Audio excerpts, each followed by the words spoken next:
सभी प्रेस बंधुओं का और आपके दर्शकों का आल जम्मू कश्मीर लोक कल्याण फोरम की तरफ से बहुत बहुत स्वागत है। आज संपूर्ण भारतवर्ष स्वतंत्रता के 75 वर्ष पूरे होने पर अमृत महोत्सव मना रहा है। भारत सहित पूरा जम्मू कश्मीर भी अमृत महोत्सव हर्षोल्लास के साथ मनाएगा। जम्मू कश्मीर में हर घर में तिरंगा लहराया गया। इन 75 वर्षों में देश ने खूब विकास किया। पूरे विश्व में भारतवर्ष ने अपने विकास के झंडे पूरे विश्व में गाड़े। हर वर्ग का विकास हुआ, हर वर्ग को अधिकार मिला। लेकिन इन 75 वर्षों में जो जहां जम्मू कश्मीर के मूल निवासी, जिन्हें डोगरा समाज या लोकल समाज कहा जाता है, उनको उन अधिकारों के लिए बड़े सुनियोजित ढंग से वंचित रखा गया।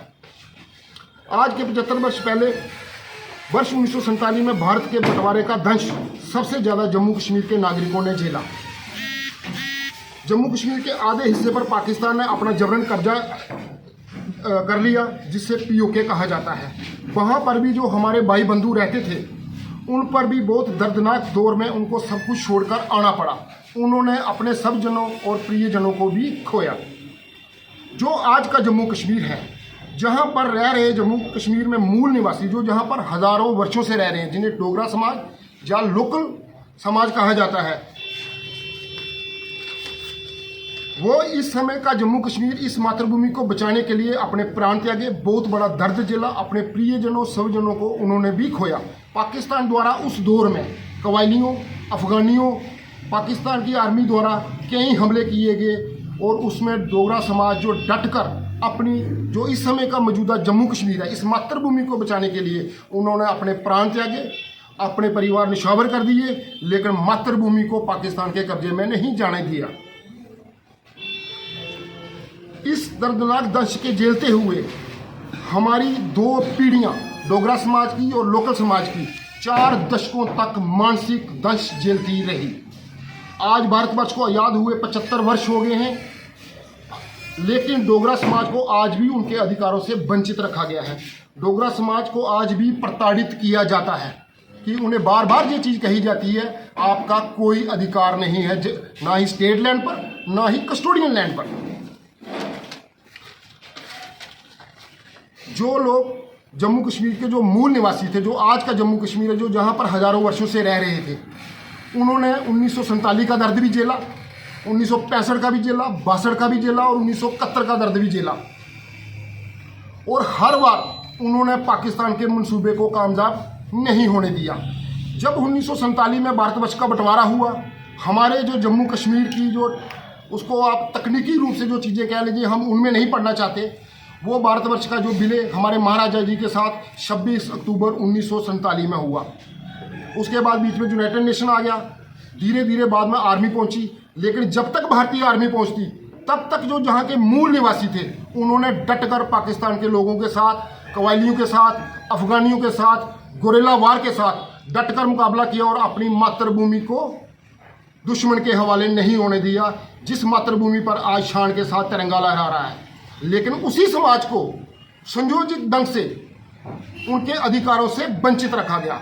उस समय जो घटना हुई, पाकिस्तानी, कबायली, अफगानी, जो पाकिस्तान की आर्मी जो भी यहाँ इस जो मौजूदा जम्मू कश्मीर में इस पर हमला कर रहे थे, उसके साथ जो जहाँ पर रहने वाले लोग मुस्लिम समाज के थे, उन्होंने भी देश के साथ गद्दारी की और वो पाकिस्तान चले गए। उन्होंने भी हमारे लोगों की कई हत्याएं की, कई दर्दनाक दंश दिए।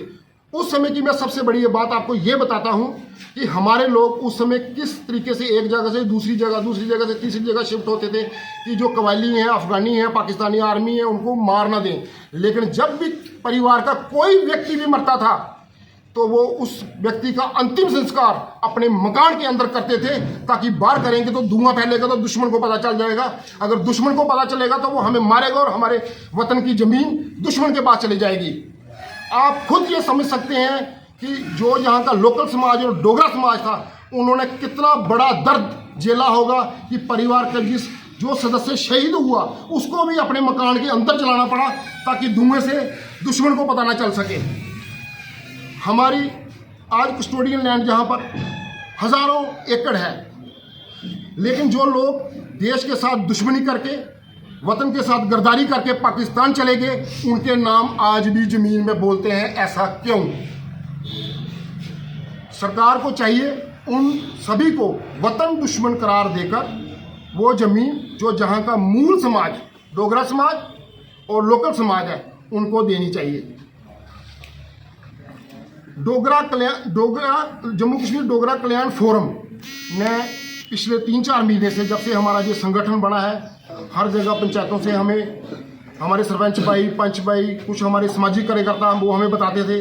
हमने पिछले 3-4 महीने में 110 ब्लॉक जो हमारी स्टेट के हैं उनको हमने टच किया है, जिसमें 950 पंचायतों को हमने आज तक टच किया है।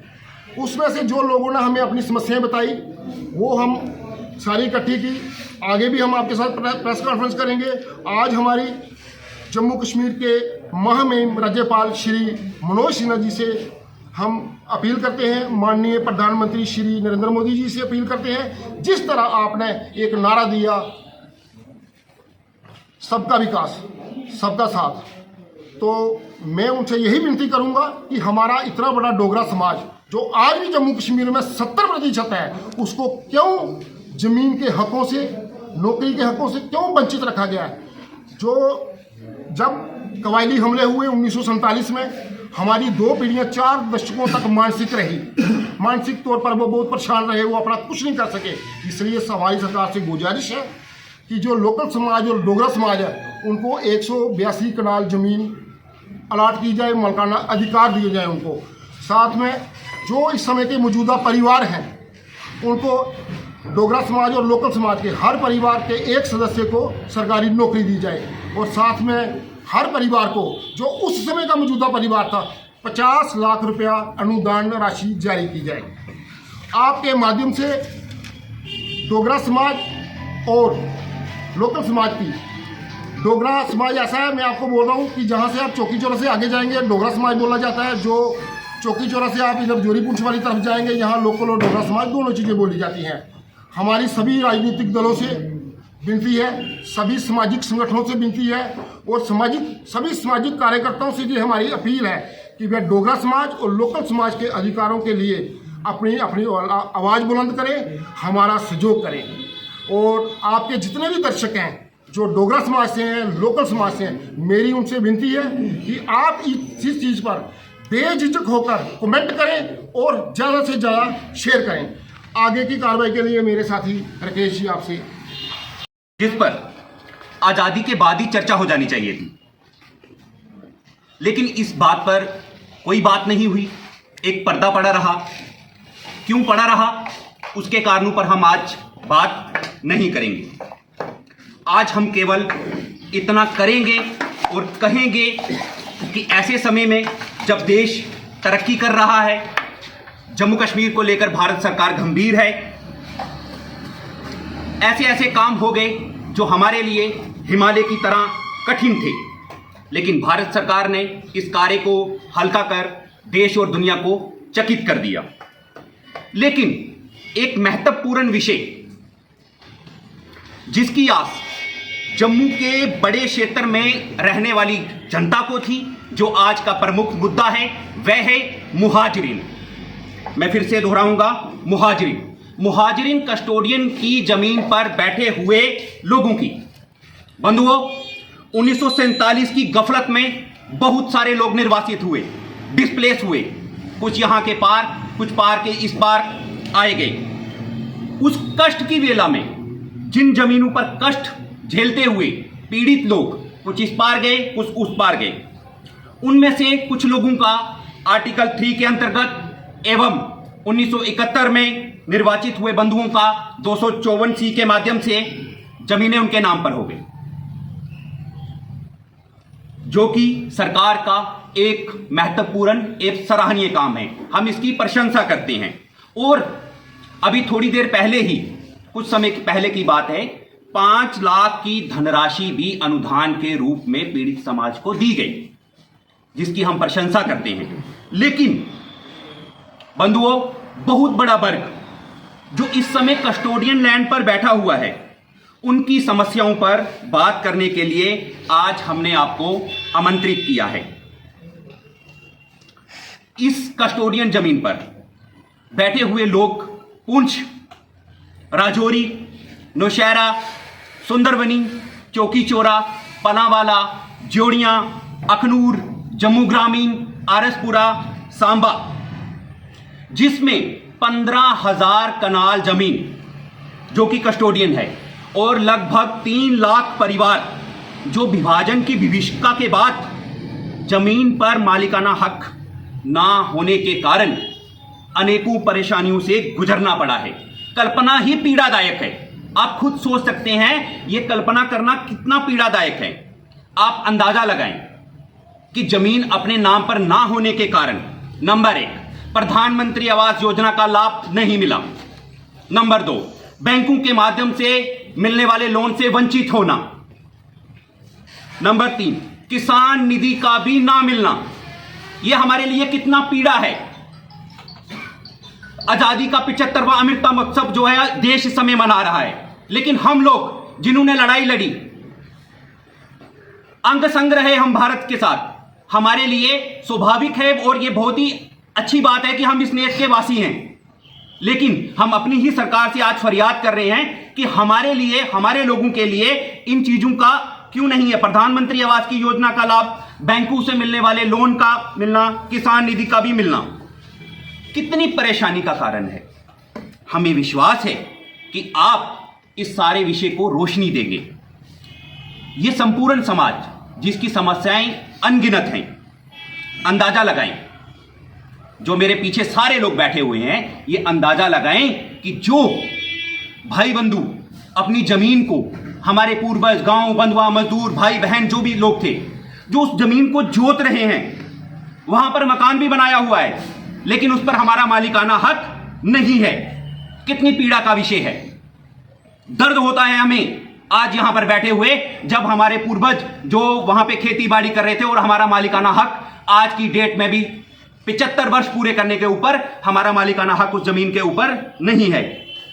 इसलिए हम चाहते हैं कि आप मीडिया की क्लास, जो लोकतंत्र का चौथा स्तंभ है, इस पूरे समाज की समस्याओं को उजागर करें और मेरा जम्मू प्रांत के सभी राजनीतिक दलों, समाज सेवी संस्थाओं जो निरंतर समाज के लिए कार्य कर रही हैं, उन सबसे प्रार्थना है कि सरकार तक हमारी इस मांग को पहुंचाने में एक सेतु का काम आप लोग करेंगे।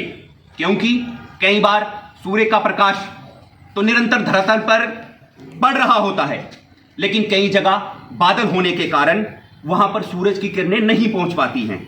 ऐसा ही हमारे समाज के साथ, हमारे अधिकतर यहां के क्षेत्र के, जिन भी क्षेत्रों के मैंने नाम लिए, उन लोगों के साथ हुआ है। वहां तक किरण नहीं पहुंच पाई है। आप लोग मीडिया का चौथा स्तंभ हमारी बात को सरकार तक पहुंचाने में एक महत्वपूर्ण भूमिका निभाएंगे। आप खुद सोचिए कि जो लोग 1945-47 से पहले यहां पे रहते थे, लगभग 80 साल से कब्जा है, उन लोगों को पास जो है मालिकाना हक नहीं है। कितनी पीड़ा का विषय है। हमारे लोगों को पूछा तक नहीं गया, हमारे पास मालिकाना जमीन नहीं है। मेरा सरकार से सवाल है और अनुरोध भी है कि एक आदमी अगर उसके पास 10 कनाल जमीन है और हमारे आश्रित, हमारे पूर्वज पूरे उसी भूमि पर शुरू से जो है दाल रोटी अपनी कमा रहे हैं, और आज जाके 2022 के भारत में हमें पता लगता है कि जिस जमीन पर हमारी 10 कनाल मालकी है, उसकी मालकी हमसे जो है छीनी जा रही है। आप सोचिए कितनी दर्द का विषय है। हम बाहर के लोगों को यहाँ पे आश्रित दे रहे हैं, उनके डोमिसाइल्स बनवा रहे हैं, खुशी का विषय है, हमें कोई फर्क नहीं पड़ता। लेकिन हमारी सरकार से प्रार्थना है और अनुग्रह है, अनुरोध है कि हमारे लोग जिनके पास 10 कनाल गिरदावरी की जगह थी, उनकी जमीन आप आज वापस ले रहे हैं। हम कहां जाएंगे? डिस्प्लेस तो हुए हैं हम जाएंगे कहां? आप हमें बताएं ना। आज जब छोटे छोटे बच्चे हो गए हैं, हम उन जगहों पे मकान बना लिए हैं, हमारी आप 10 कनाल जगह भी लेते हो, हम तो ना तो यहां के नागरिक रहे, ना तो विभाजन के समय हम पाकिस्तान गए। हम तो यहां के नागरिक हैं, यहां का गुण गाया है। सरकार का गुण गाया है, सब कुछ किया है, लेकिन हमारा सरकार से अब यही अनुरोध है कि जो कस्टोडियन जमीन है उसका हमें सीधे साफ शब्दों में मालिकाना हक जो है वो दिया जाए।